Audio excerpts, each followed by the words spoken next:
ఒకసారి మీ ఎమ్మెల్యేలు ఏం చేస్తున్నారో వచ్చి చూడండి. జిఎస్టీ ట్యాక్స్ తో పాటు ట్యాక్సులు రకరకాల ట్యాక్సులు ఉన్నాయి. Sales tax, income tax, service tax అన్ని తీసి అన్ని కలిపి జిఎస్టీ ట్యాక్స్ అని ఒకటి వేస్తే పలాసల అదనంగా అల్లుడి గారి ట్యాక్స్ ఒకటి ఉంది. ముఖ్యమంత్రి గారు చెప్పండి, ఎన్ని ట్యాక్సులని పలాస ప్రజలకు అడుగుతారు? ఎన్ని ట్యాక్సులు? జిఎస్టీయే కట్టాలా, జిఎస్టీ ట్యాక్సే కట్టాలా, అల్లుడి గారి కట్టాలా? ఒకసారి మీరే మీరే నిర్ణయించుకోండి.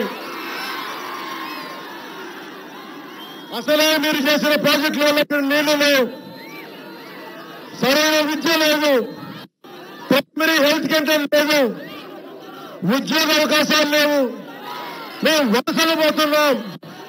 ఇన్ని కష్టాల మధ్యలో మీరు అల్లుడి గారి ట్యాక్స్ కూడా విధిస్తే మేము ఎలాగండి బతికేది? మేమందరం ఎలా బతకాలి? ఏం తమ్ముళ్ళు, అల్లుడి గారి ట్యాక్స్ మీరు కడుతున్నారా లేదా? అందుకనే ముఖ్యమంత్రి గారికి ఒకటే చెప్తున్నాం,